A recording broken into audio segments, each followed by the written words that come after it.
জেলা থেকে আগত সভাপতি সাধারণ সম্পাদক, অঞ্চল থেকে আগত সভাপতি সাধারণ সম্পাদক,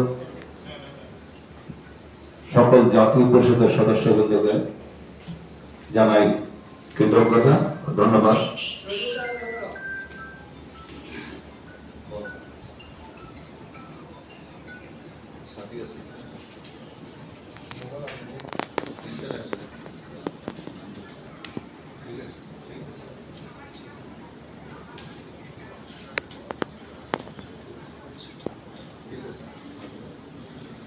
এখন সবাইকে ধন্যবাদ, শুভেচ্ছা।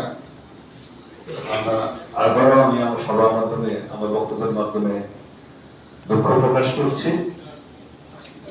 ইচ্ছা থাকলেও প্রতিকূল পরিস্থিতির কারণে আমি যথাসময় বিগত সময় কেন্দ্রীয় কমিটির সভা এবং জাতীয় পরিষদের সভা সঠিক সময় আহ্বান করতে পারি নাই, যার কারণে আমার দ্বারা এই সংগঠনের যে সাধারণ কার্যক্রম ব্যাহত হয়েছে, সাথে সাথে